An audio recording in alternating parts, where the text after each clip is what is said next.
brand is SIGNARAMA. We're actually an international franchise. It's our headquarters in the US.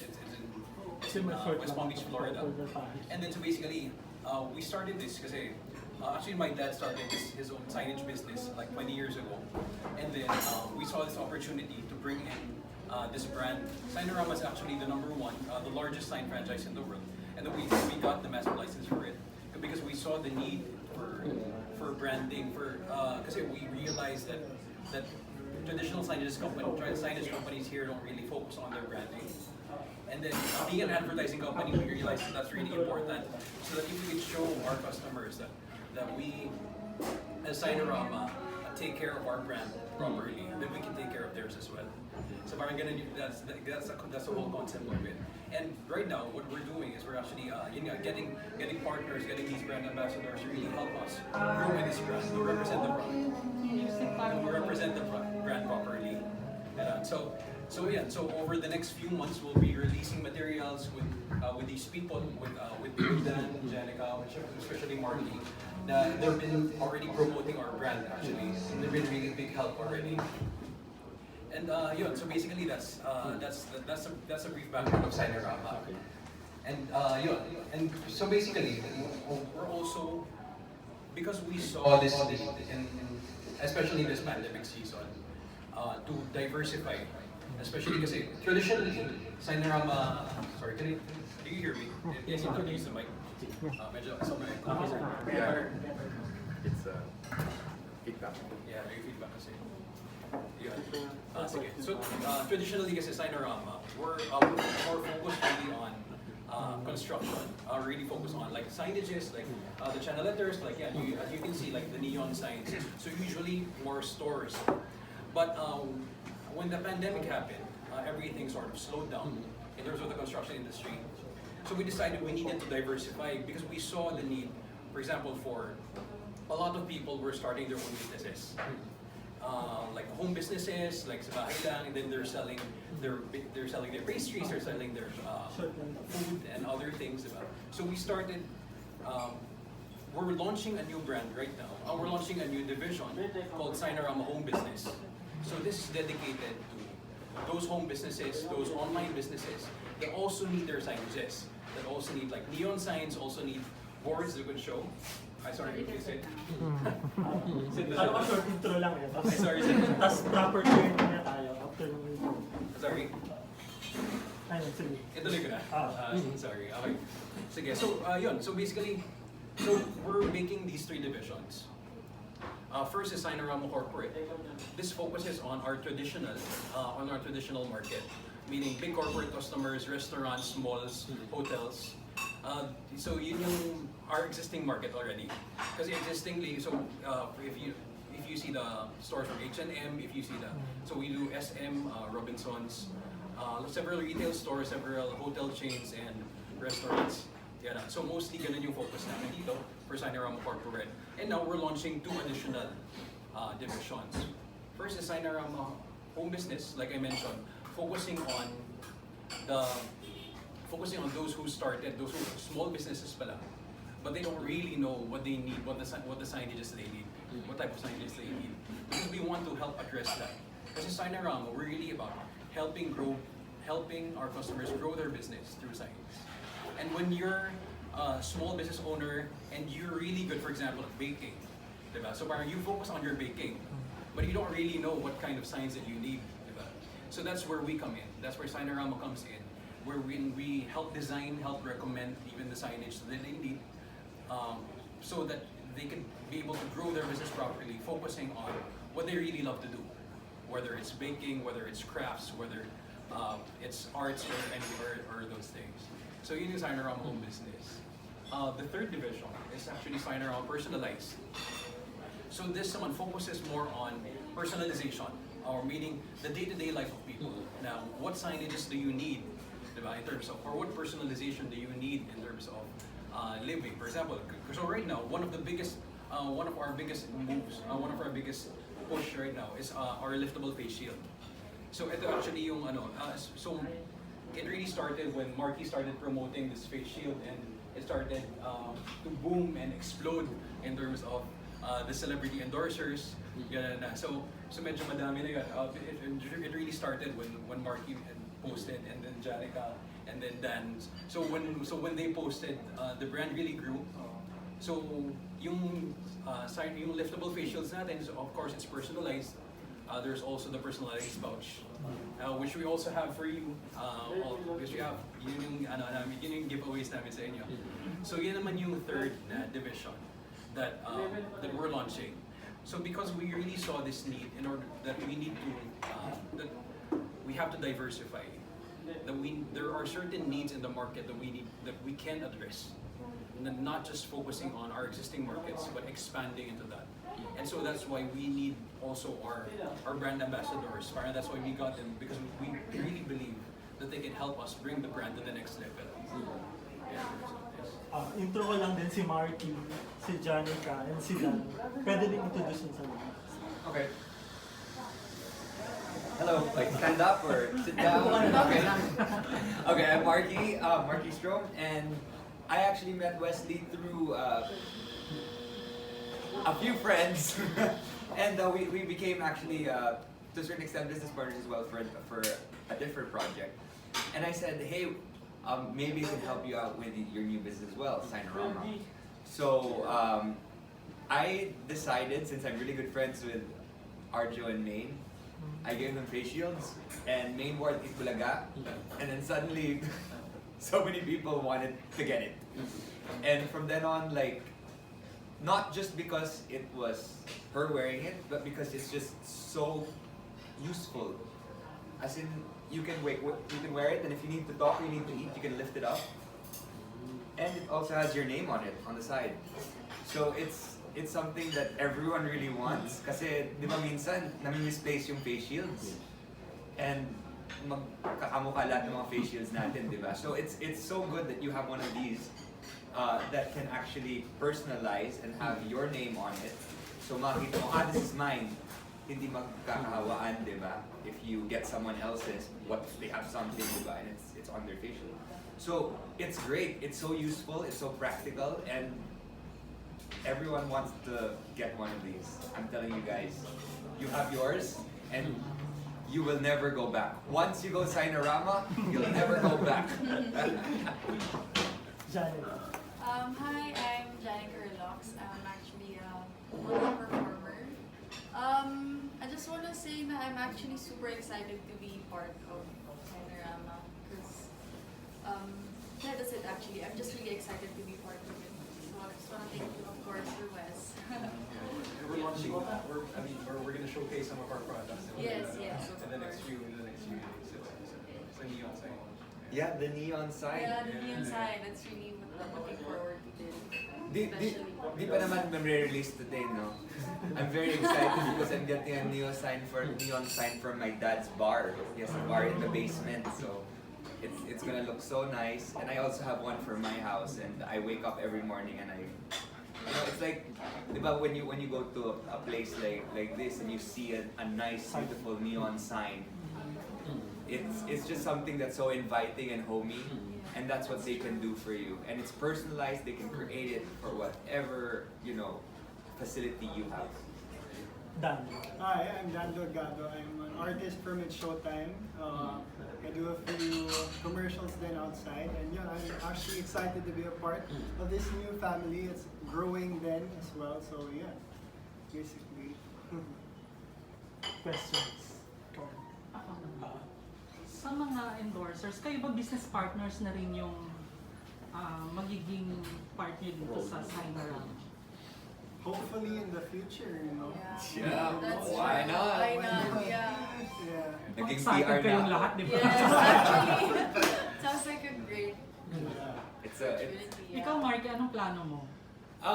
I actually ventured into business this year in a lot of different aspects, and it's been great, and we've had a really good business relationship. And I graduated with a marketing degree, so I've always wanted to get back into business for years. It's been 10 years now sa industriya. This is my 10th year in show business, and I always wanted to venture into that. I've saved a lot of money that I just want to be able to maybe invest in certain aspects.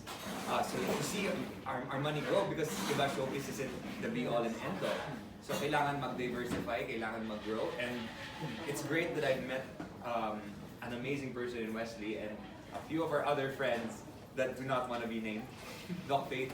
But thank you so much to them for giving me this opportunity and everyone here on this table the opportunity to understand and grow as business owners. And I think that's one of the things that Wesley has brought into this press con as well, right? Which is small businesses and growing small businesses, which is such a it's such a great endorsement to have, to be able to help other people who have lost their jobs, especially during the pandemic.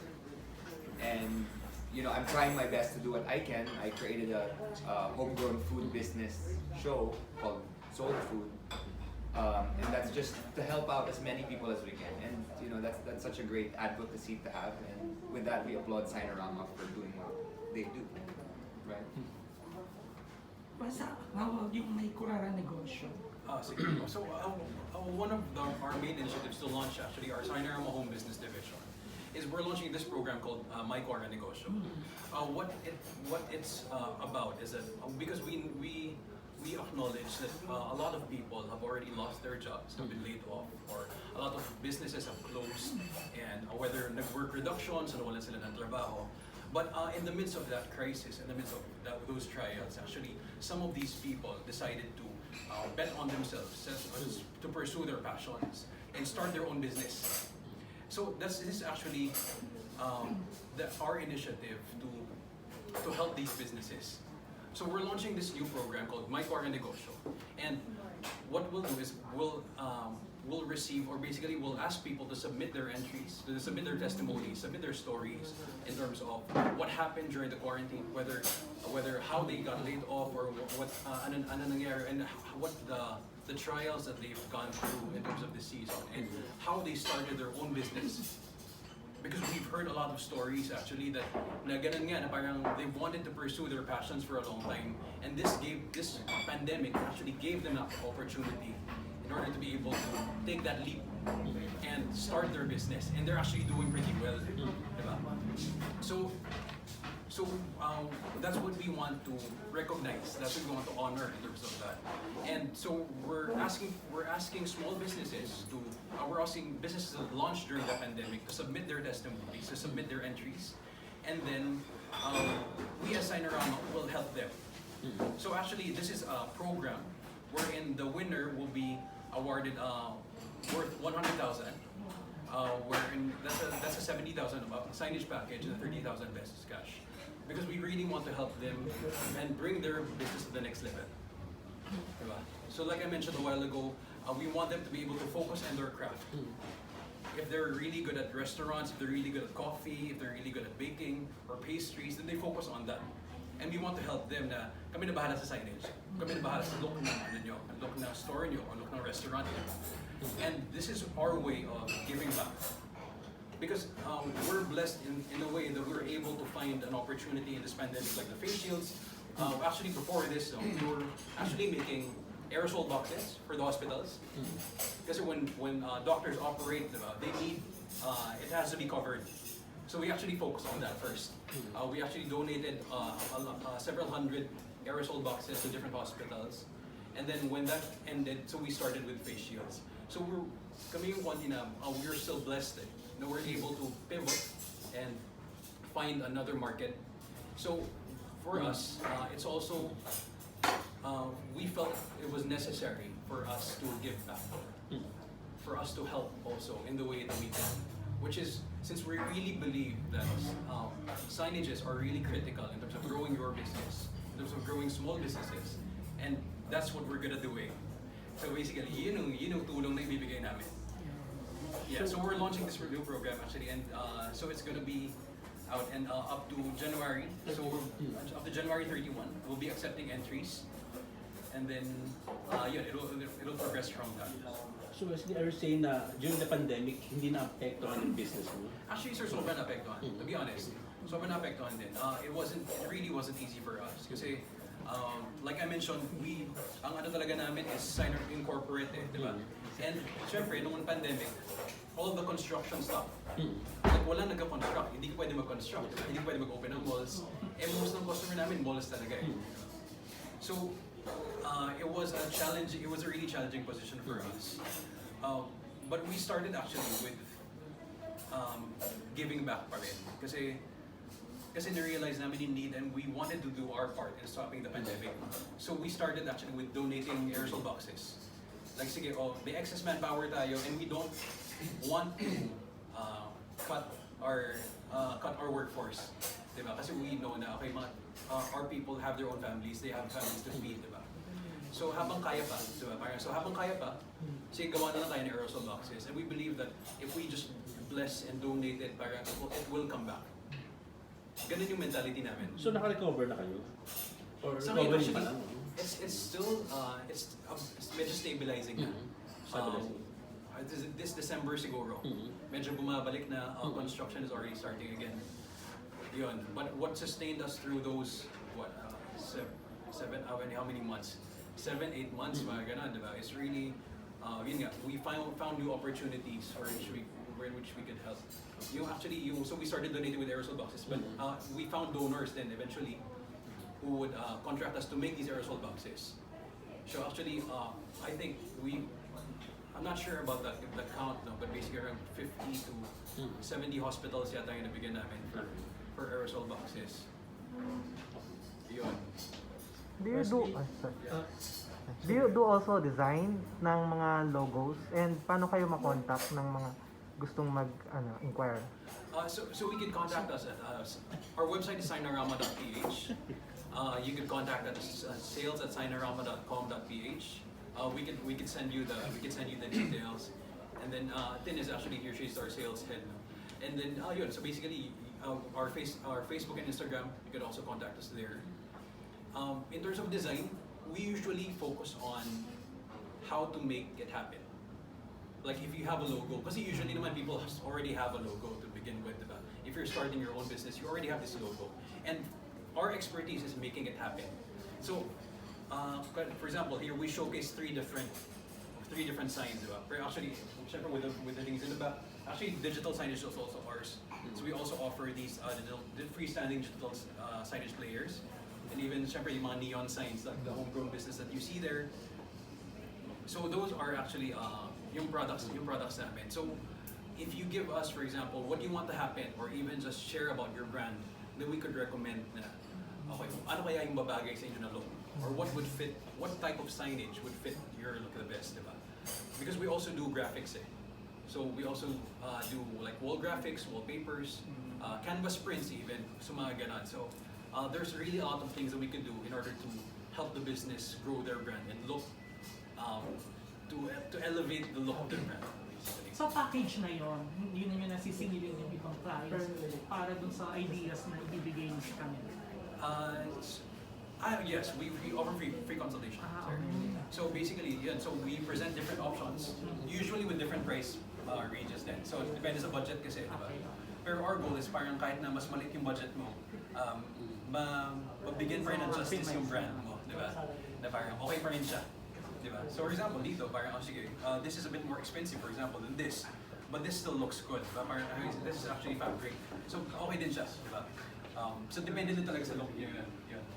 Yeah. Wesley, can you share with us how, I believe you released a few pouches and personalized facials now in collaboration with celebrities. Paano siya nagsimula?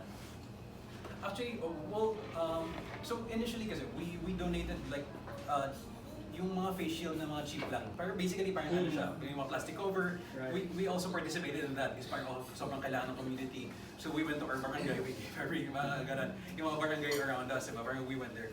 And then, just parang, kasi we as a company try to foster a culture of innovation.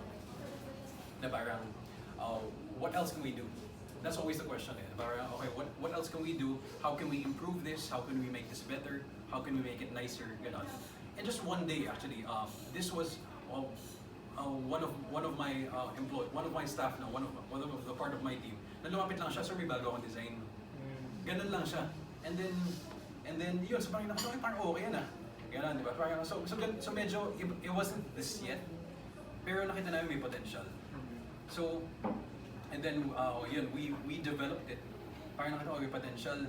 And then yun, so we started making these face shields. Na medyo mas malaki pa yun, iba pa yung design, it wasn't this polished yet. And then, so we started selling it and medyo okay reaction. And actually, the main selling point of this face shield is it's liftable, di ba? And actually, didn't come from us. I mean, we didn't realize it at first. Medyo accident nga so paano siya nangyari. Na parang nakita namin, ang dami bibili kasi pala, gusto nila itaas. Gusto na talaga itaas. And we didn't know that, di ba? Hindi talaga namin alam yun. So parang nakita namin, pwede nga siya itaas. So, we actually developed that feature. Na parang, so ganyan. And then we make it na hindi na siya lumuluwag. Parang over time, mas hindi na siya lumuluwag. Dati kasi parang every day you have to tighten it eh. I mean the first version Ngayon mas hindi na. Diba? So, yun. And then it grew. And then yun nga, Marky was really the main driver of it sa start, no? Na he really helped push it. Na I don't think we would have gotten the celebrity endorsements if it wasn't for him. I didn't went through all of the talent agencies. I said, guys, may utang kayo sa akin. Ito, may mga face shields ako. You wanna try them on? And then they gave it to their artists. The artists enjoyed them. They really loved them. And so one by one, they started posting about it because they really liked the features. I think it's also really about how good the face shield is. I mean, if it isn't a good product, people won't want to wear it. That's the thing. So it's a combination of, I guess, a really good product and the luck of the draw. Yun. So once we started getting these celebrities, and then it just blew up eh. Na parang, other celebrities saw it and they messaged us, they wanted it themselves. And we just gave it and then they endorsed it. So ganun siya, Jane De Leon, sila Moira, sila Argo Rivera, and those, and even yun nga, like Marky mentioned, no, the talent agencies. So we also gave to Cornerstone, we also gave to Bright Light Productions. So actually the cast of Lunch Out Loud already wears it. The cast of Unang Hirit also wears it. So there are several shows already. Kasi syempre, These are the facials that they use during the shows. yes. Kasi okay din siya. For example, if you have a mic, di ba? Kung may mic ka lang, taas mo ng konti. Tapos ano ka na. So there's space for your mic, di ba? So yun, medyo useful talaga siya in terms of that. I'm just walking in ABS. I shot something for ABS a couple of days ago, and when I was walking around the studio with my face shield, they were all like, "Where do I get that? That's so nice." You know, all of the product ASAP, they were all wondering where they could get something like this, which I think should be available in in stores now. Yeah, we were trying to, soon, because like this is a really good product. How much siya? Currently, right now it's 200 for the face shield. Currently, the combo with the pouch, with the personalized pouch is 400. It's on sale. Yun.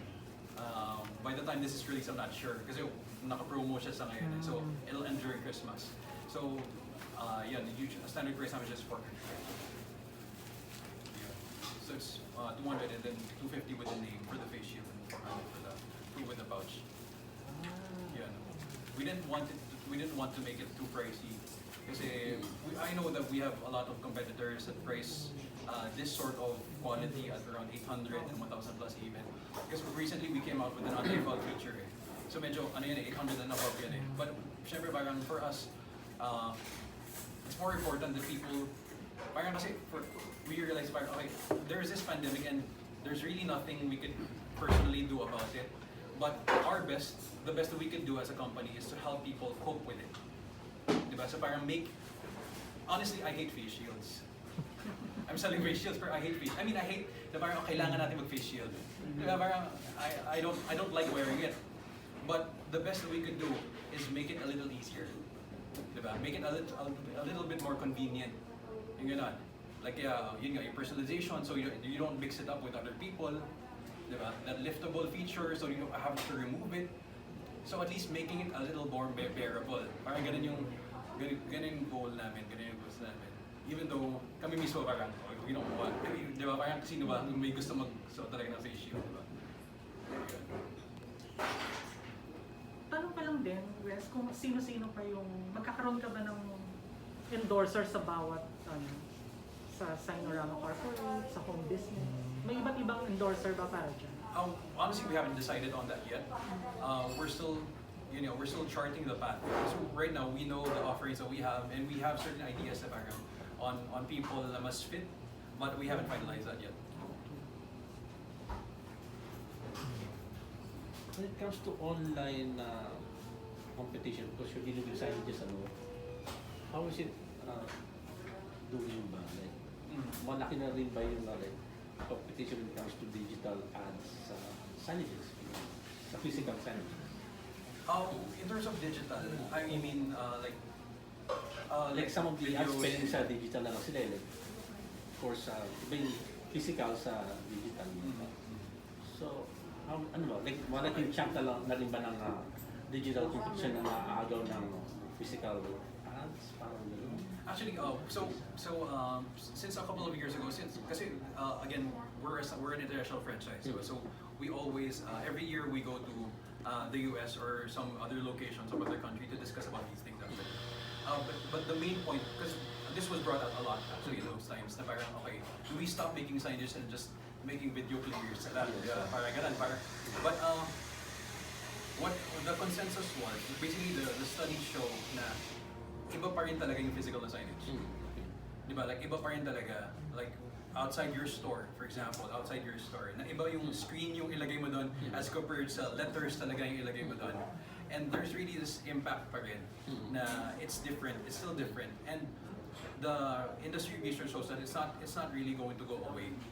More of, it's going to complement. More of complement siya. Siguro sa billboards, possible na maging digital, but we're not actually into billboards eh. So more of interior sa amin eh. More of interior signages, or interior exterior, but not really billboards. So more of ganun.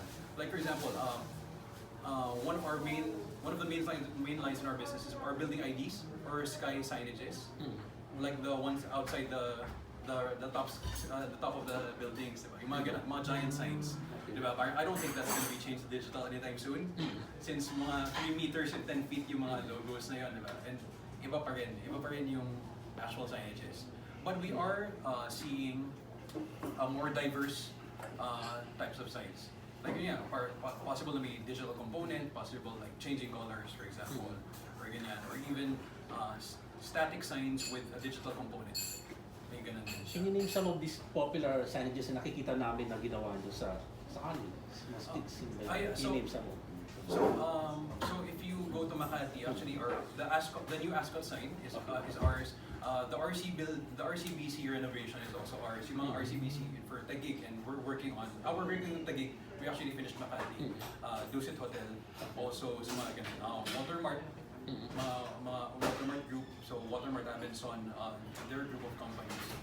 So yun yung mga projects, yung mga projects namin. Kasi we're actually here, mga ano na kami, 6 years or going on 7 actually for here in the Philippines. Yun. Yun. And most ng H&M is also ours. Pero I'm not sure if we can release that. Kasi may, yun, pero yun, just so you know, Wesley, you mentioned earlier that your company is one of the first companies that's was able to pivot this pandemic, and now you're trying to help other businesses to cope with the current situation. Pero what's the biggest business lesson you've learned during this time? okay, medyo mahirap yan. Sige. Siguro, for us, it's really about finding that need. It's really about finding that need and addressing it. Kasi siguro, the tendency when you're starting a business, especially in an established industry, like for example, signages, like it's always been there. Diba? The challenge there is that you get stuck with just making what everyone else makes. Na parang, oh, magawa ng signage, ganun yung kailangan ko. Kasi usually ganun na encounter ng customer sa, for example, they already know what they want. We just have to make it. But when we started this, we didn't want to be that. We didn't want to be your signage maker. Diba? We wanted to help these businesses really conceptualize and decide ano talaga yung makakatulong sa kanila. Like what you really need. And basically, that's how we grew this business, in terms of finding that need and addressing it. Diba? So it's not just a matter of, ito yung gusto mong mangyari, sige, paggawa ko yan. Diba? We're not just manufacturing. We're really your partners in terms of how you grow your business. So, I guess naging ganun siya. Diba? Like nakita namin may need for aerosol boxes, may need for face shield, may need for a better face shield. Diba? And that's when we started. Diba? And so, ganun lang din ginawa namin. How do we develop that? And how do we address that need as a company? And how can we, as a signage company, really make that happen? Sa competition ng signages, sa level niyo marami kayo or, well, marami small time, ano? Pero yung sa level niyo, marami ba kayo or konti lang? Actually, sir, madami talaga. Madami talaga. Actually, I can't even count it. Even the bigger companies, madami. Kasi everyone needs signs. Everyone needs signs. So, to an extent, diba? Parang you need your name outside your store. Or you need your menu board to be printed. And not, parang gano'n. Kasi even, syempre, yung mga handwritten, parang signs pa rin na technically. And everyone needs signs. So, given that how many businesses siguro nasa Pilipinas, tens of thousands, hundreds of thousands, tens of thousands, ganyan. All these businesses need signs. And so, kaya madami talaga na tao sa market. But we still decided to launch the SIGNARAMA brand because we still saw a need that needed to be addressed. Like, like I mentioned, not just to be your usual sign maker, but really invested in your businesses to help you grow on what you really need. Questions?